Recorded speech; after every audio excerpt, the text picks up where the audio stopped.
Salut les barnautes, bon bah voilà, j'ai décidé de vous présenter un produit peu courant sur les berges et sur les bords de plage. Donc je pense que c'est le produit dont arrivaient à peu près tous les pêcheurs lors de bredouilles, ou surtout pour ceux qui ont commencé très jeunes qui pêchaient avec une simple canne et un flotteur. La question qu'on a toujours dit et qu'on s'est toujours posée, c'est comment est-ce qu'on pourrait voir les poissons sous l'eau et sous nos lignes. Donc bah c'est simple, c'est un sondeur sans fil, dont la sonde peut être envoyée directement avec sa canne à pêche au vent. Donc on va voir comment est-ce que ça se présente. Donc voilà, une petite boîte assez sympathique malgré que ce soit chinois. Donc fournie avec une petite notice, une petite dragonne, la petite pile pour la sonde. Et bien évidemment le sondeur et sa sonde. Voilà. Donc on a un petit sondeur avec sa petite antenne. Voilà. On va fixer tout de suite. Parti. Et bien évidemment la sonde que l'on enverra avec la canne à pêche.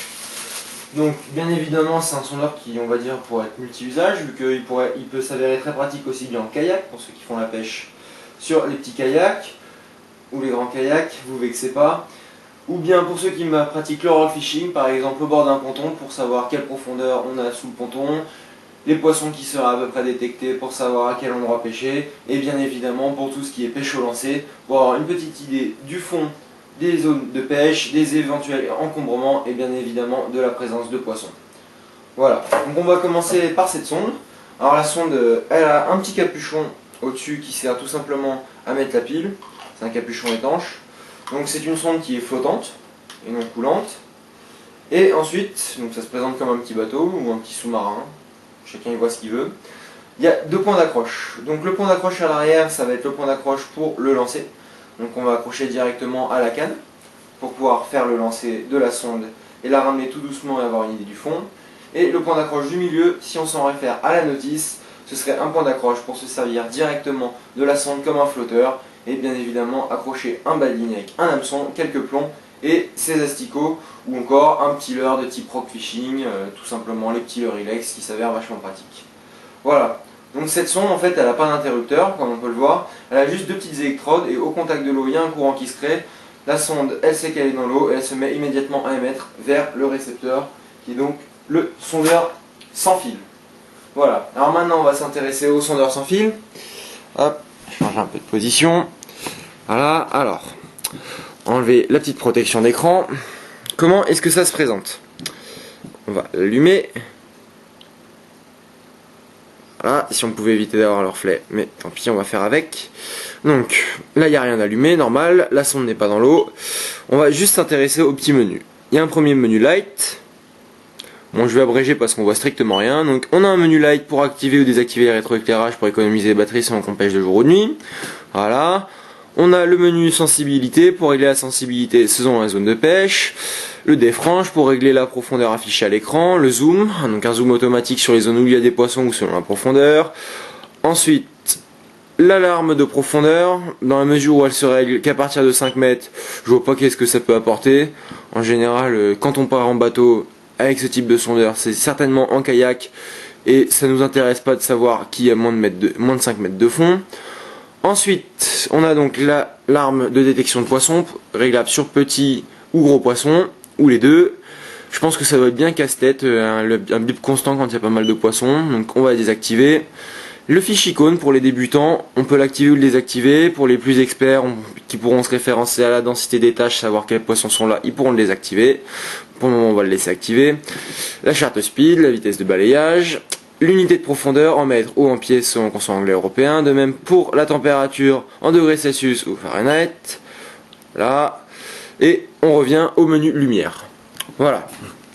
Donc ça vous fait un petit tour de comment est-ce que ça se présente. Maintenant, on va aller directement tester le sondeur sur un petit spot de pêche sur lequel je pratique régulièrement. Salut pêche au bar, moi voilà c'est parti, une petite démonstration. Donc on va commencer à lancer. Vous allez voir un peu. Là on était dans l'eau il y a quelques secondes, mais comme j'ai sorti, elle a perdu le signal. Voilà, elle est dans l'eau, le signal revient immédiatement. La détection de profondeur environ 1,20 m, la température est fausse et vous allez voir elle descend très rapidement pour se mettre à la bonne température. C'est tout simplement lié au fait que la sonde thermique n'est pas directement en contact avec l'eau Il faut donc un certain temps pour que les températures soient les mêmes à l'intérieur de la sonde que de l'eau. Voilà. Donc comme vous pouvez le voir, ça marche parfaitement. Tout doucement, on voit la profondeur qui descend. Les poissons sont détectés. Alors c'est comme tous les sondeurs. Il n'y a peut-être pas 20 000 poissons, mais peut-être tout simplement un poisson qui suit la sonde. Mais les détections se font les unes derrière les autres, toujours sur le même poisson. Résultat, cela apparaît comme plusieurs poissons. Ça, c'est de l'apprentissage de lecture du sondeur. Voilà. Donc rien que là, en fait, pour moi, je viens de me prouver tout simplement que là où j'aurais lancé mes lignes en arrivant, j'aurais eu tort. Je vais vous faire une petite vidéo pourquoi juste après. Comme vous pouvez le voir, au début il n'y avait pas de poisson et juste après ça a été détecté. Je vais vous montrer par rapport à mon spot de pêche l'erreur que j'aurais commise. Voilà, donc la température descend, le fond a plutôt tendance à remonter. On va refaire un lancer. La sonde ne va pas tarder à arrêter de produire le signal, à moins que je la lance assez vite. C'est reparti et voilà. C'est reparti pour un tour. Donc la sonde est à nouveau à l'eau. En profondeur, on nous indique 2,30 m. Le fond est assez plat, température qui chute tout doucement. On va pas tarder à s'approcher de la bonne température qui n'est jamais que de 14 degrés. On ramène la sonde tout doucement, les poissons sont détectés, le fond également. C'est juste la preuve que le sondeur marche bel et bien. Donc sinon, pour savoir à peu près la zone de couverture du sondeur au fond de l'eau, c'est très simple en fait. On va faire un petit peu de mathématiques, même si je sais que certains d'entre vous n'aiment pas ça. Donc en fait, la sonde elle émet un rayon de 90 degrés en celle-ci. Donc 90 degrés, c'est un triangle rectangle, il est isocèle au niveau de la sonde. Donc la profondeur, c'est la hauteur de ce triangle. Et donc la surface couverte au sol est égale au double de la hauteur. Donc là, on nous indique 1,80 m de profondeur, ce qui veut dire que la surface couverte au sol est de 2,60 m. Voilà, si le poisson est détecté à 1 mètre, c'est-à-dire que la surface couverte à ce niveau-là est de 2 mètres. Et donc le poisson se trouve dans un cercle de 2 mètres autour de la sonde. Voilà. Donc tout doucement, je vais ramener la sonde. Je vais pas tarder à la sortir de l'eau. Et le signal coupera peu de temps après. Voilà. On y suit. Et vous allez voir, le signal va s'interrompre dans quelques secondes. Plus tarder.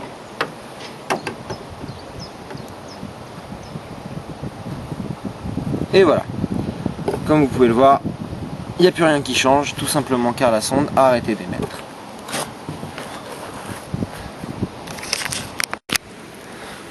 Voilà, donc maintenant que je vous ai fait la démonstration en filmant le petit sondeur avec le petit cours de maths, je vais vous montrer un petit peu de quoi je vous parlais il y a quelques secondes.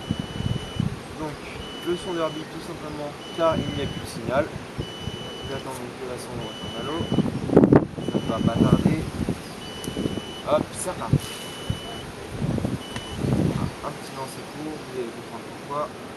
Voilà, donc le sondeur a arrêté de couper, la profondeur revient. Donc c'est tout simplement, quand j'ai lancé tout à l'heure,